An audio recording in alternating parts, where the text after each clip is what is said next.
महाराष्ट्र में छाया भगवाधारी मुख्यमंत्री योगी का मैजिक। नतीजों के बाद महाराष्ट्र के अलग अलग इलाकों में लगे सीएम योगी के पोस्टर। 18 के लिए किया प्रचार, 17 गए जीत। पोस्टर पर लिखा स्ट्राइक रेट 95%।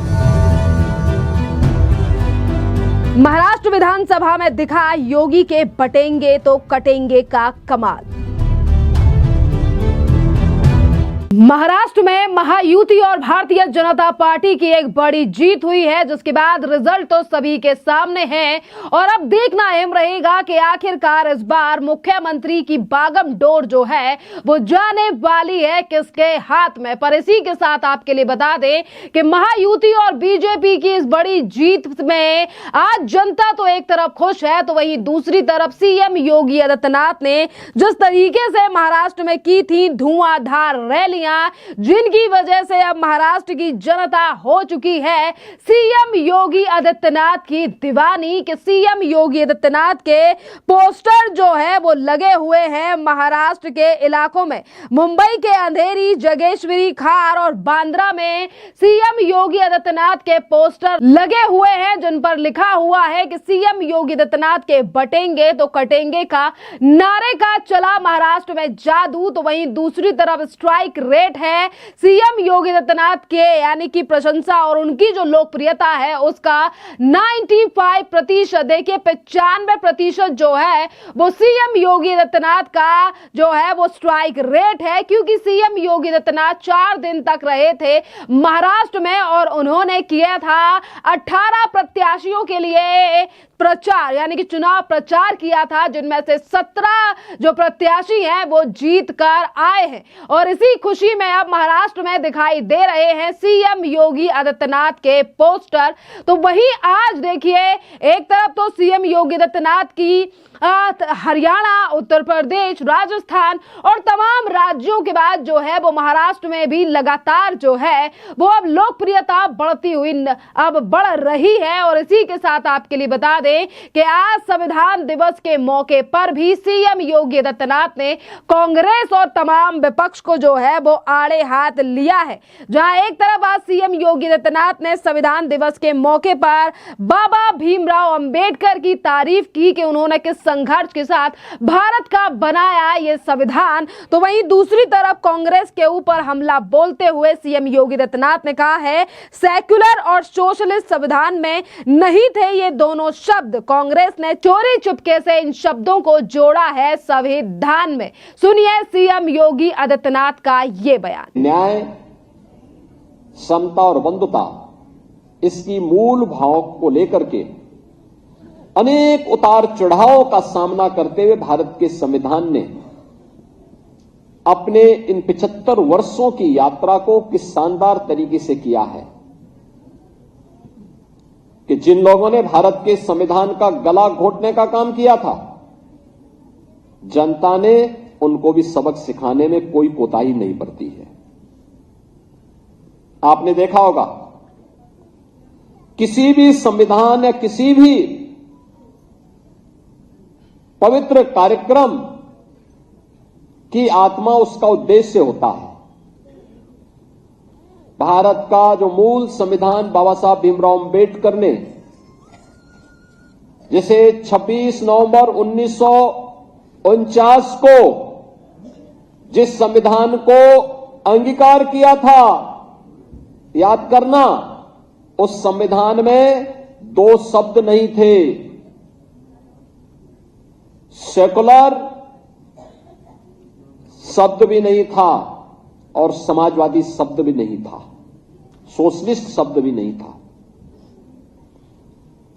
कांग्रेस ने चोरी छिपे जब ये देश के नागरिक अधिकार निरस्त किए गए थे, इमरजेंसी थी,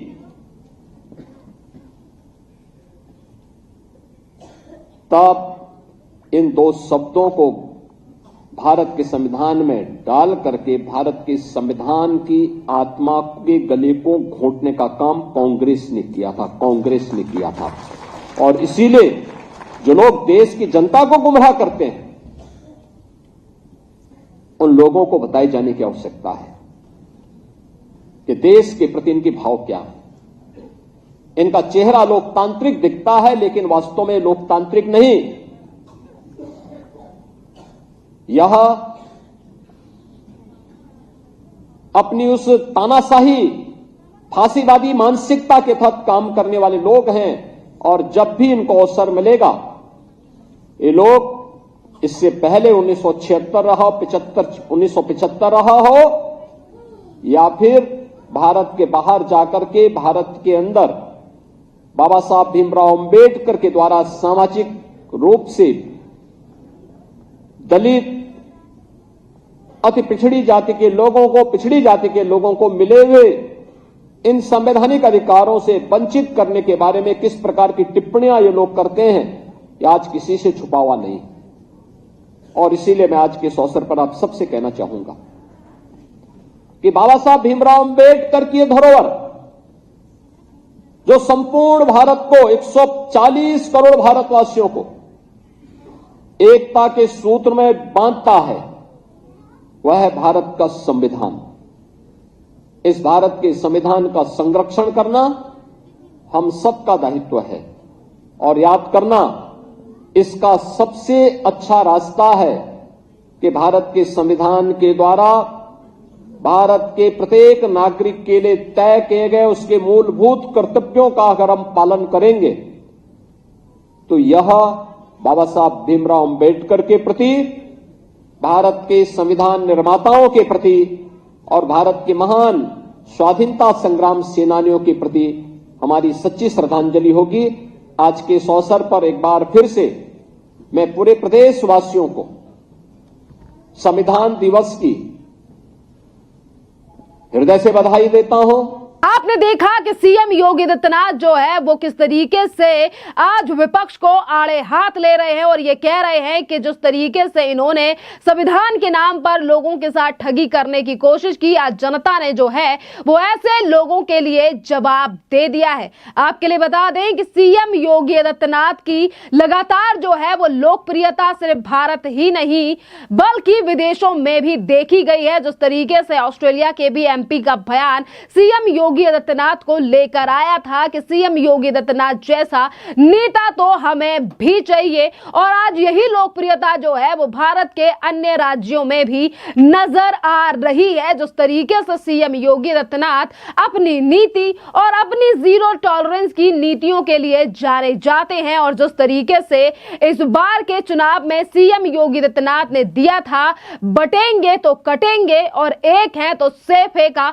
नारा जो है वो सीएम योगी आदित्यनाथ के द्वारा दिया गया था, बटेंगे तो कटेंगे, तो वहीं पीएम मोदी ने कहा था एक है तो सेफ है। और इन दोनों नारों का जो है वो काफी ज्यादा प्रभाव दिखाई दिया महाराष्ट्र में। और अगर बात हम सीएम योगी आदित्यनाथ की करें, क्योंकि देखिए पोस्टर्स जो हैं वो सीएम योगी आदित्यनाथ के ही हर जगह पर लगे हुए हैं। 4 दिन में 11 जनसभाएं, 18 प्रत्याशियों पर प्रचार जो है वो सीएम योगी आदित्यनाथ के द्वारा किया गया था, और उन 18 में से 17 प्रत्याशी जो है वो जीत कर वापस आए हैं। एक तरफ सीएम योगी आदित्यनाथ और प्रधानमंत्री नरेंद्र मोदी के इन तमाम स्लोगनों का जो जादू है वो महाराष्ट्र में दिखा है, पर इसी जीत को आज भी स्वीकार करता हुआ नहीं दिखाई दे रहा है इंडी गठबंधन, जो कभी सुप्रीम कोर्ट तो कभी ईवीएम पर फोड़ रहा है ठीकरा कि महाराष्ट्र की जनता के साथ किया गया है धोखा, और इसीलिए बन रही है फिर एक बार महायुति सरकार। और आज इंडी गठबंधन को लेकर जनता भी सोशल मीडिया के माध्यम से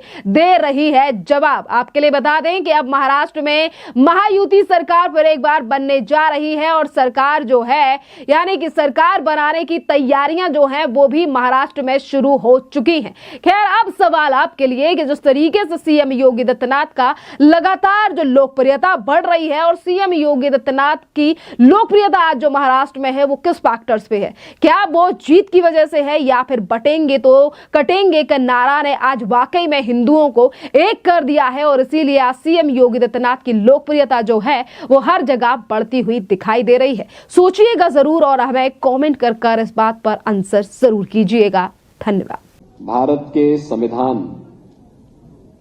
निर्माताओं, स्वाधीनता संग्राम सेनानियों कोटि कोटि नमन करते हुए विनम्र श्रद्धांजलि अर्पित करता हूं। विशेष रूप से भारत के संविधान के वास्तुकार बाबा साहब डॉक्टर भीमराव अंबेडकर जी को, जिन्होंने भारत के संविधान को भारत के अनुरूप बनाकर के दुनिया के सबसे विस्तृत संविधान के माध्यम से आज ही के दिन 1949 में एक भारत श्रेष्ठ भारत की आधारशिला को पुख्ता कर दिया था। हम सब जानते हैं कि 15 अगस्त 1947 को देश आजाद होता है, लेकिन आजादी के पहले 1946 में भारत के स्वाधीनता संग्राम सेनानियों की मांग के अनुरूप कैबिनेट मिशन के सामने जब भारत ने अपना प्रतिवेदन रखा और हमारे स्वतंत्रता संग्राम सेनानियों ने अपना प्रतिवेदन रखा था, तो उन्होंने अपने देश के लिए एक स्वतंत्र संविधान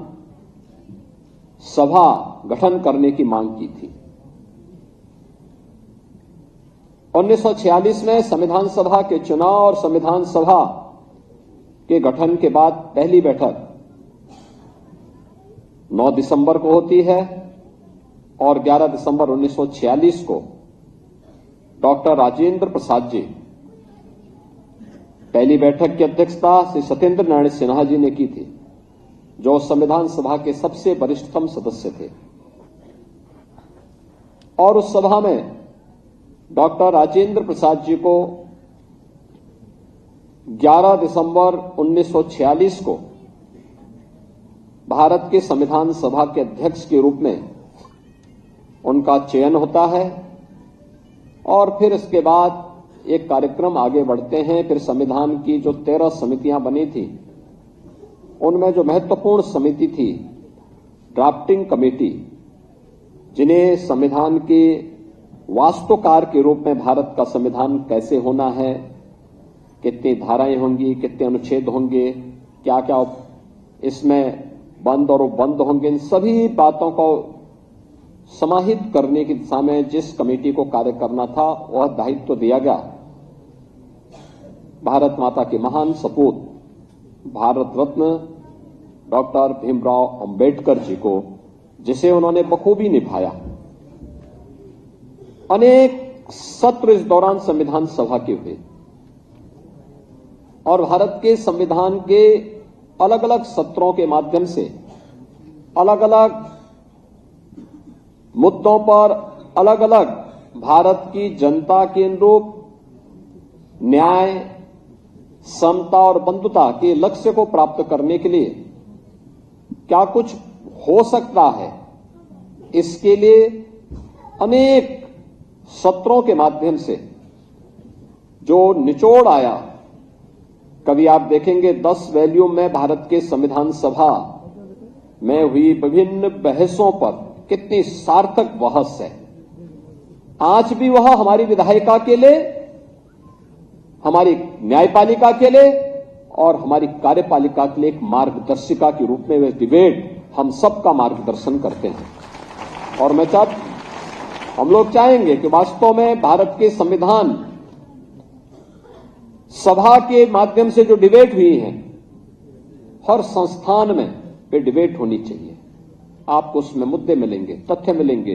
भारत की यात्रा के बारे में एक जीवन दर्शन को जानने और सीखने का एक अवसर आपको प्राप्त होगा। और अंततः उसका निचोड़ जो डिबेट हुई है, वे डिबेट मूल रूप से नहीं, उसका एक निचोड़ जो लेके आना था, वह भारत के संविधान के रूप में बाबा साहब भीमराव अंबेडकर जी ने देश को दिया। 26 नवंबर 1949 को संविधान सभा ने संविधान अंगीकार किया और 26 जनवरी 1950 को भारत ने अपना संविधान लागू किया। ये हमारा सौभाग्य है कि भारत की स्वाधीनता के अमृत काल में हम भारत के संविधान के अमृत महोत्सव वर्ष का शुभारंभ कर रहे हैं और ये अमृत महोत्सव वर्ष भारत के संविधान की दृष्टि से अत्यंत महत्वपूर्ण वर्ष है। यहां पे केवल नागरिक अधिकार की ही बात नहीं होनी है, बल्कि प्रधानमंत्री से नरेंद्र मोदी जी जिनके प्रयास से, जिनके दूरदर्शिता के कारण आज हम संविधान सभा का दिवस के इस आयोजन के साथ सहभागी बन रहे हैं, जिसे उन्होंने आज से 10 वर्ष पहले पूरे देशवासियों को कहा था, जब उन्होंने बाबा साहब भीमराव अंबेडकर के भव्य स्मारक के बनाने के कार्यक्रम का शुभारंभ किया था। तब उन्होंने कहा था कि समय आ गया है जब हम भारत के संविधान दिवस को भी एक सार्वजनिक महत्व का दिवस मान करके इस आयोजन को पूरी भव्यता के साथ आयोजित करना सीखें। और फिर उन्होंने नोटिफिकेशन जारी करवाया और नोटिफिकेशन जारी करवाने के बाद 26 नवंबर 2015 से संविधान दिवस का एक कार्यक्रम इस भव्यता के साथ पूरे देश के अंदर आयोजित हो रहा है। यह हमारा सौभाग्य है कि उत्तर प्रदेश में विधानसभा और विधान परिषद में हम लोगों ने नागरिक कर्तव्यों को लेकर के इस पे एक डिबेट भी करवाई थी। लगातार इन मुद्दों पर चर्चाएं हुई। 2019 में हम लोगों ने इस मुद्दे पर विशेष सत्र आयोजित करके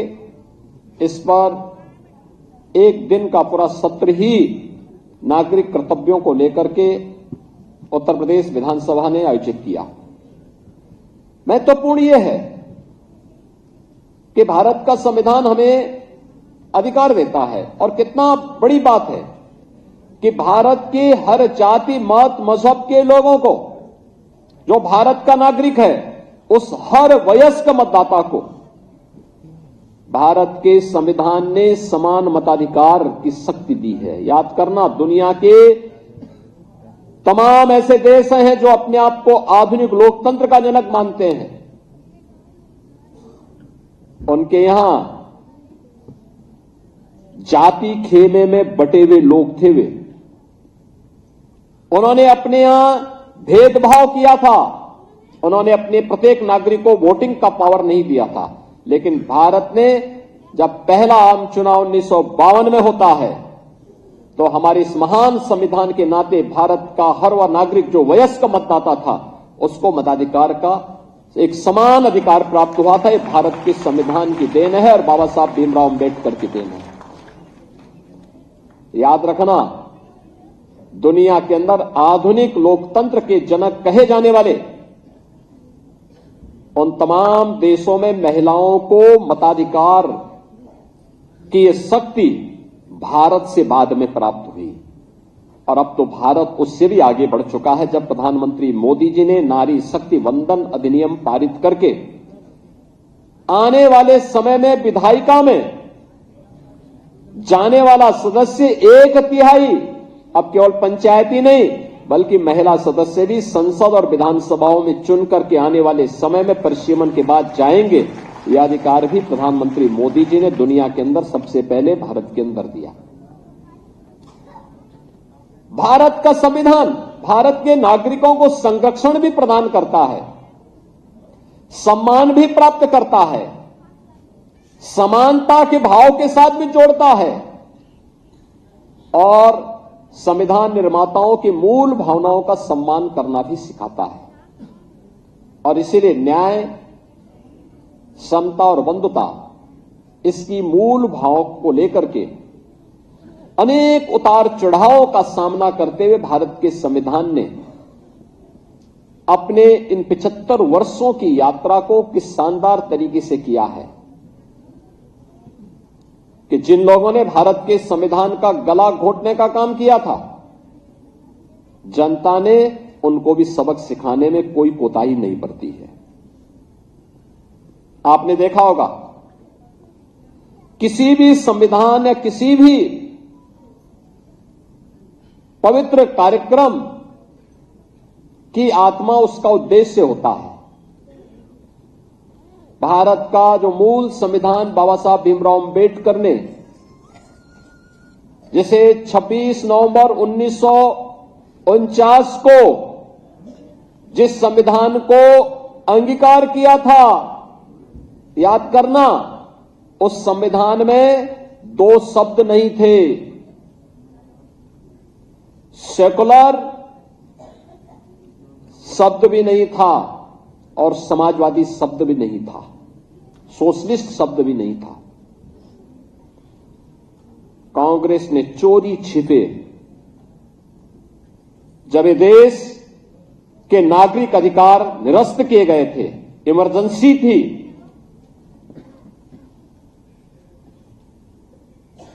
तब इन 2 शब्दों को भारत के संविधान में डाल करके भारत के संविधान की आत्मा के गले को घोंटने का काम कांग्रेस ने किया था, कांग्रेस ने किया था। और इसीलिए जो लोग देश की जनता को गुमराह करते हैं,